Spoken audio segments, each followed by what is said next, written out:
बोलिए सच्चिदानंद भगवान की जय।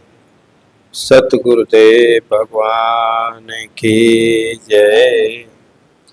वैदिक सनातन धर्म की जय।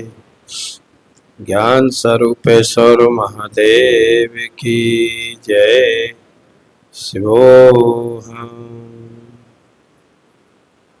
ब्रह्मानंदं परम सुखदं केवलं ज्ञानमूर्ति द्वन्द्वातीतं गगनसदृशं तत्त्वमस्यादिलक्ष्यम् एकं नित्यं विमलमचलं सर्वविधि साक्षिभूतं भावातीतं त्रिगुणरहितं सद्गुरुं नमामि।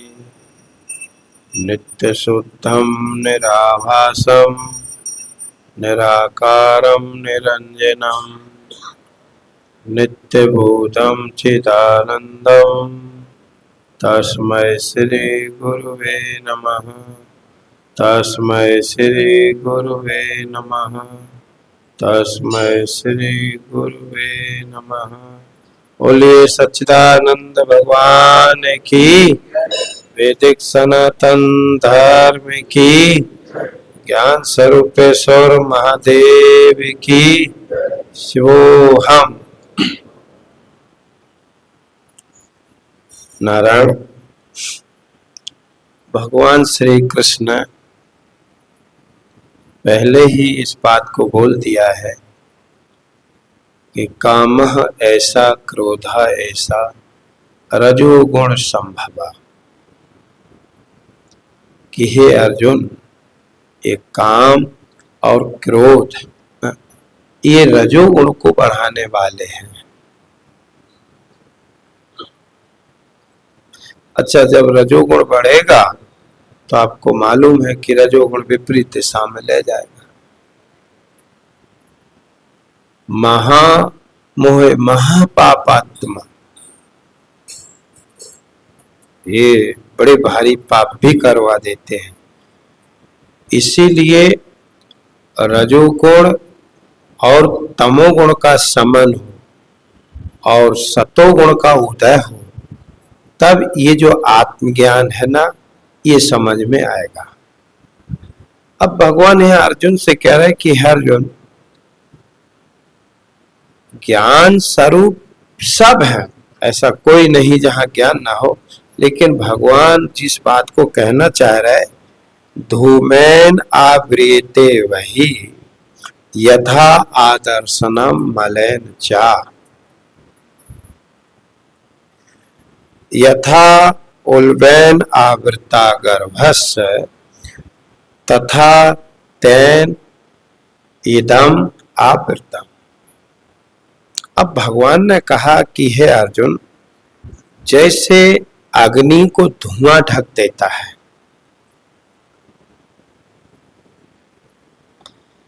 जैसे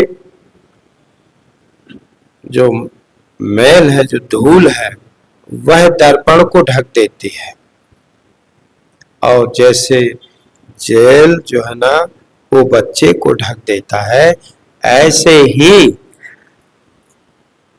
इसकी जो काम है, जो इच्छा है, इसने ज्ञान को ढक दिया है। अब कोई वो नहीं है ज्यादा। अब आप देखेंगे धुआं कितना हल्का होता है, कहीं आपसे टकराता है, आप बीच में से निकल जाओ, लेकिन अग्नि को ढक देता है। धूल देखो कितनी बारीक होती है, वो प्रतिबिंब को ढक देती है, प्रतिबिंब आपको स्पष्ट नजर नहीं आता। और जेल जो है ना वो बच्चों को ढक देता है। अब ये जो धुएं का हटना, यानी जो अज्ञान है, ये बहुत बारीक है नारायण। ये इतना बारीक है अज्ञान कि सहज समझ में नहीं आता कि अज्ञान है क्या। स्थूल और सूक्ष्म शरीर तो समझ में आ रहा है। भाई 3.5 हाथ का ये बैठा हुआ स्थूल शरीर है, जो स्त्री भाव पुरुष भाव वाला है वो स्थूल शरीर है। सूक्ष्म शरीर प्रत्यक्ष तो नहीं होता स्थूल की तरह, पर अनुमान से जान लिया जाता। जैसे जिसमें देखने की शक्ति है वह आंख है, जिसमें सुनने की शक्ति है वह कान। ये कान नहीं है, कान वह है जिसमें सुनने की क्षमता है। अच्छा, कान जैसे कि तैसे हो, कितने ही जन्म से बेरे होते हैं, तो कान तो उनके बढ़िया हमारे तुम्हारी जैसे होते हैं, पर सुनने की क्षमता जो कान इंद्री है वो नहीं है। हर इंद्री में, जैसे जिह्वा है, जिह्वा में जो चखने की क्षमता है। अब मैं आपको बता दूं, एक बार केला दादा मालूम है कमल बाबू को, रमते राम जी महाराज आए थे, यहाँ ठहरे थे। वो एक बात हमेशा पता नहीं साला क्या हो गया है, ये जीभ में स्वाद नहीं आता। तो वो क्या करते थे, नींबू रोटी चने की उस पे और काफी नमक अमक, बोले इसका स्वाद चला गया। तो जीभ का स्वाद भी चला जाता है, नहीं आ पाता बात। जैसे कान इंद्री का श्रवणता चली जाती, सुनने की क्षमता नहीं रहती, ऐसे ही जीभ का स्वाद भी चला जाता। जैसे कई लोगों को आपने देखा हो, उनके त्वचा का स्पर्श चला जाता, सुन हो जाता ना, तो उसके नोचो सोई नहीं पता चलता। तो इंद्रियां वो है जो अनुमान से जानी जाती, प्रत्यक्ष नहीं होती। और स्थूल शरीर वो है जो प्रत्यक्ष होता है, जैसे इंद्रियों का विषय है। पर ये जो अज्ञान है ना, ये अज्ञान ना तो प्रत्यक्ष है और ना अनुमान है, किंतु प्रत्यक्ष स्थूल देह और अनुमान सूक्ष्म देह का जो आधार है वो अज्ञान है। अब देखो कितना विलक्षण काम है नारायण। जब तुम ज्ञान स्वरूप आत्मा को साक्षात्कार प्राप्त करोगे ना, जान लोगे, तब भी अज्ञान क्या है ये नजर नहीं आएगा, क्योंकि वहां अज्ञान रहता नहीं। और जब आप स्थूल सूक्ष्म शरीर का अहंकार किए हो ना, इसका हेतु अज्ञान है, लेकिन अज्ञान तब भी नजर नहीं आएगा, अज्ञान का कार्य नजर आएगा। कार्य से अज्ञान का लगाया जा रहा है। जैसे मान ली जाए, जब आपको रज्जू में सर्प दिख रहा है, तब भी आपके ये जो अज्ञानता है रज्जू की, ये समझ में, और जब तुम्हें रज्जू का बोध हो जाएगा तो भी आपको, इसीलिए सिर्फ यहाँ अज्ञान की परिभाषा एक ही है, हमारे संतों ने दिया है। जैसे रज्जू को रज्जू न जानना ये अज्ञान है, और रज्जू को सर्प देखना ये अज्ञान का कार्य विपर्य है। ऐसे आप सत चेत आनंद रूप हो, ऐसा अपने को ना देख पाना, इसका नाम अज्ञान है। और मैं जन्मा हूं, मर जाऊंगा, मैं पापी हूं, मैं पुण्य हूं, ये जो शरीरों का अभिमान है, ये अज्ञान का कार्य है। इसलिए संतों के सानिध्य में बैठ करके देखो, बार बार श्रवण से ज्यादा मनन होना चाहिए। जैसे सुनने से ना सुनना 100 गुना अच्छा है। अब देखो, सुनने से ना सुनना 100 गुना अच्छा है, और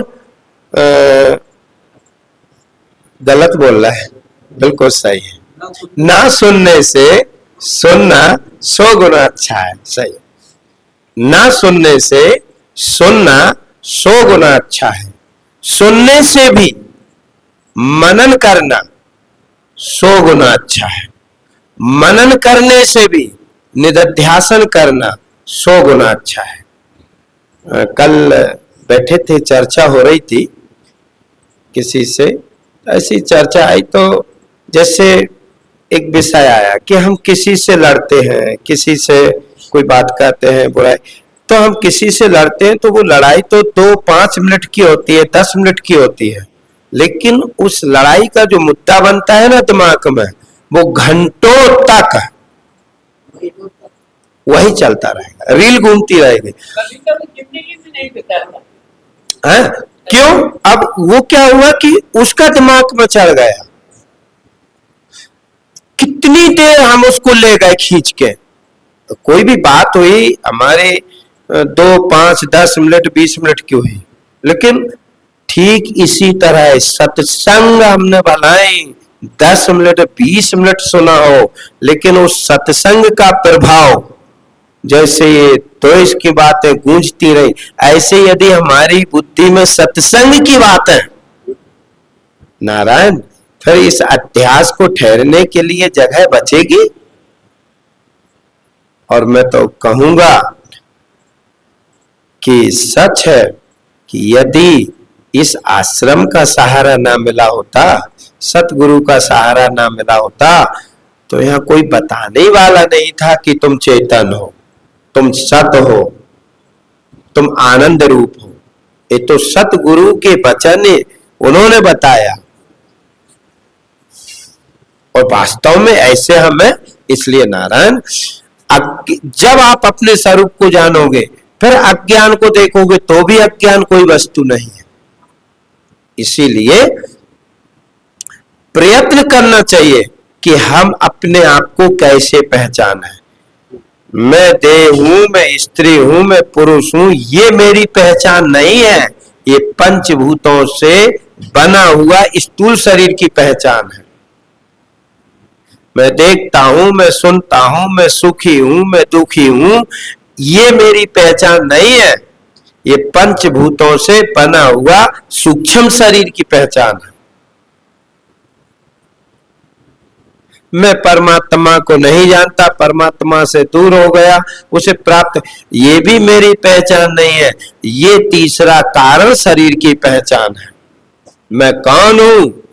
जो तीनों शरीरों में होकर तीनों शरीरों को देख रहा, तीनों देहों का जो दृष्टा है।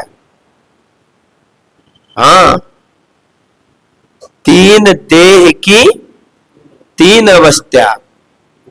अब देखो कितना बढ़िया भजन, हमें लगता है कि श्लोक ही मंत्र है, ये भजन भी मंत्र है।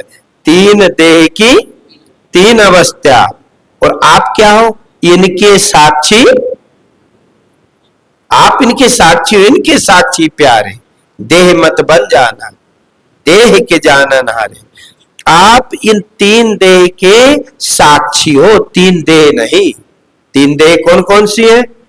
ये बार बार विचार करना चाहिए, बार बार विचार करना चाहिए।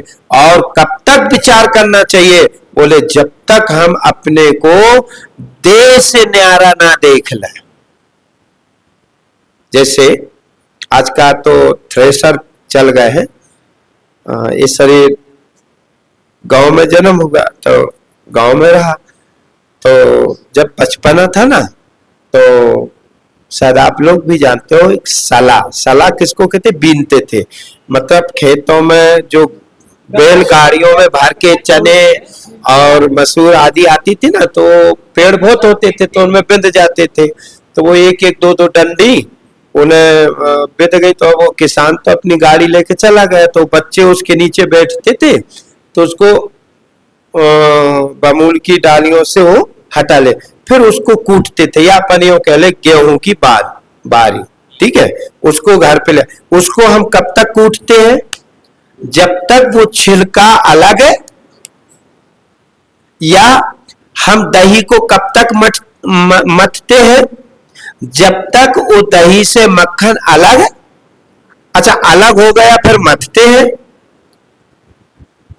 नारायण ठीक इसी तरह विचारों की कर्तव्यता, अध्यात्म चिंतन की कर्तव्यता भी जब तक आप साक्षी भाव, दृष्टा भाव को प्राप्त न हो जाओ, तब तक निरंतर ये विचार हटना नहीं चाहिए। यही कूटना है। जब लग चावल धान में, उपजे बिन से जाए। जब लग चावल धान में है तो क्या होता है, जब लग वो चावल अपने को धान देखेगा, तब तक वो बार बार जन्मेगा, बार बार मरेगा, उत्पन्न होगा।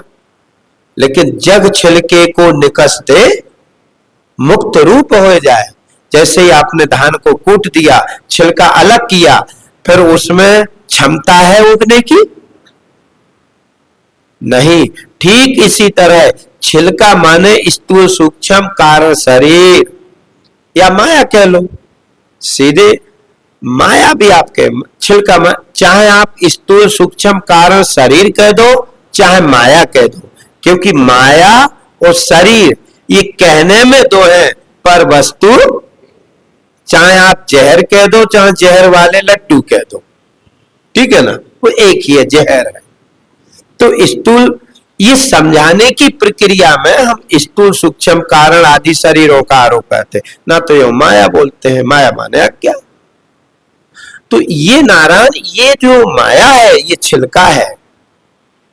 तो ये स्थूल सूक्ष्म कारण शरीर का अभिमान छूट जाए गुरु कृपा से, गुरु वचनों से, और आप अपने को सच्चिदानंद रूप, साक्षी दृष्टा रूप करके देखो, फिर आप ईमानदारी से देखना, आप अपना जन्म मृत्यु नहीं देख सकते, क्योंकि आप जन्म मृत्यु वाले हो नहीं। और जिसका जन्म मृत्यु है वो मैं हूं। भाई जन्म मृत्यु देह का है, वो देह को मैं रूप से देखा, इसलिए हमने अपना जन्म मृत्यु देखा। सतगुरु ने जब मुझे दृष्टा भाव दिखाया, पता पड़ा कि देह तो मैं हूं ही नहीं। इसलिए नारायण यही कूटना है, तीन देह से न्यारा देखना, मतलब आपने विचारों को सार्थक किया और अपने साक्षी भाव को प्राप्त किया। नारायण ये जीवन में